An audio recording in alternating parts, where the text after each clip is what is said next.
It's not often that I get to see an illustration of what I'm going to talk about the very next day on the day prior to talking about it. But that was the way it was yesterday. When I walked outside of our office and stood in a circle with others, our ministers, in a circle where an adult life group had gotten together with their families to pray for one of the members of their life group who's undergoing some physical needs. As those couples and their children began to pray, it was a wonderful opportunity to watch them and to listen to them and to see the excitement they had in coming together. You're doing that also, I'm sure. You're sharing that way with others. Some of you have come by our house. Some of you have gone by others, bringing cookies, with phone calls, with communication, just maintaining that connection with each other. And the excitement and the inspiration of just being around each other, the kind of a wonderful feeding off of the inspiration of the Spirit within each other is truly what church is all about. So thank you for being the church, even when we can't come together for gathered worship. It's teaching us even more about what the Bible teaches us is absolutely reality. But it's also what we're going to need going forward. You've done a really good job of watching us online, of participating in surveys, of giving us feedback, of also giving us distance and allowing us to operate as an office here without a large level of interference, but also communication from you. You've done an exceptional job of supporting this ministry through your consistent gifts and allowing us to go forward together. But now we have that opportunity together to start moving toward a new stage, which will mean coming together as a church family for worship on Sunday, not just online, but actually together. We have that planned for June 7.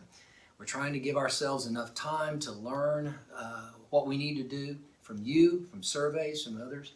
We're also trying to do that the best way we possibly can do for Kingwood First Baptist, not for other churches, but for the church that God has given us.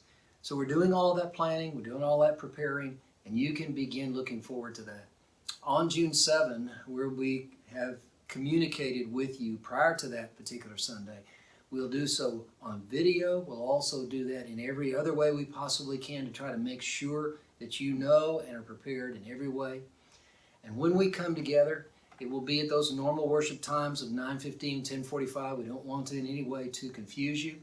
We're going to have identical worship to give people plenty of opportunity because we're not sure about what numbers are going to be like. We'd love for you to communicate with us ahead of time to kind of let us know when you're coming. If you want to think of that as a reservation, that's fine, but it's really about us being sure in advance that we have made our sanctuary to where we have enough spaces for enough people to maintain social distance. We have enough people to care for others, open doors, provide facilities for people to be as safe as they possibly can be. We're also going to provide what we're calling a high-risk service on Sunday.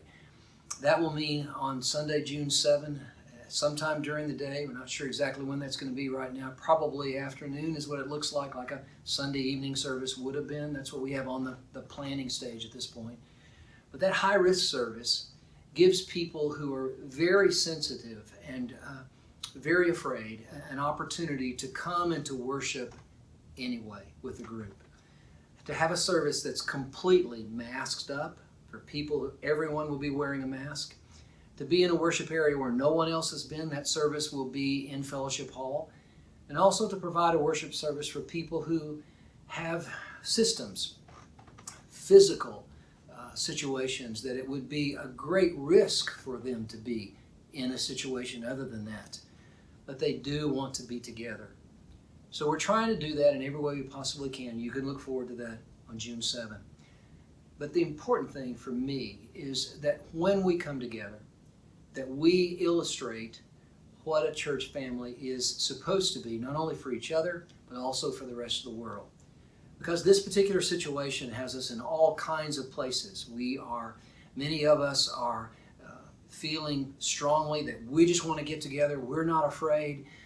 Others of us are very afraid, and others of us are just somewhere in the middle. And when we come together, all of us will have our own opinions. All of us will have our own ideas about what we should be doing. And how can we do that best?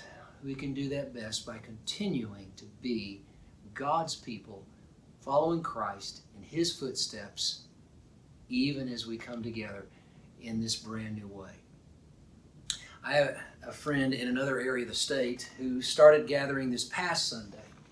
They were able to start gathering this past Sunday because in that area of the state they haven't been hit by the disease like we have been in this area of South Texas. He used a passage of scripture that I thought was absolutely appropriate, and he happened to read out of the New International Version from the book of Romans, chapter 12, beginning at verse 10. He quoted Paul as writing, "Be devoted to one another in brotherly love. Honor one another above yourselves. Never be lacking in zeal, but keep your spiritual fervor, serving the Lord. Be joyful in hope, patient in affliction, faithful in prayer." That is so well said. Be joyful in hope, patient in affliction, constant, high in your hope. That's the way that we should be. And I'm thankful that that's the kind of idea that we can come to. And under the Spirit's work, we can absolutely do so. The English Standard Version that I usually quote out of goes a bit farther when it says, "Outdo one another in brotherly love." So I truly, if I was going to make a request of you as you think about these days and you plan toward, knowing that we're still not going to be able to get together as life groups, those small groups, we're only going to be able to use the sanctuary. We're going to try to maintain one area of the church that's very clean for everyone. We're also not going to be able to provide child care. Caring for children is a very, very difficult matter. But as these stages happen and as time goes by, it's our hope that God's work and the work of so many people that we need to be in prayer for will bring about a solution for this virus, and we'll find a way of living with it, or we'll find a way to eradicate it. Under God's grace and His wisdom, we'll do the same. But in between that time and this, you and I will set our sights on doing as Christ wanted us to do, to outdo one another in brotherly love, to love one another sincerely, and to care for each other, whatever our feelings are, whatever our particular opinions are, that the unity of what God gives us would allow us to share the gospel with the world in an even more patient and great fashion because of what we find when we come together in church, and that very soon. I'll look forward to seeing you there and look forward to seeing you here also. For we're going to be carrying on this digital way. We're going to be live streaming our services. We're going to be doing Zoom classes, and we're going to be following Christ together as the people of Kingwood First Baptist.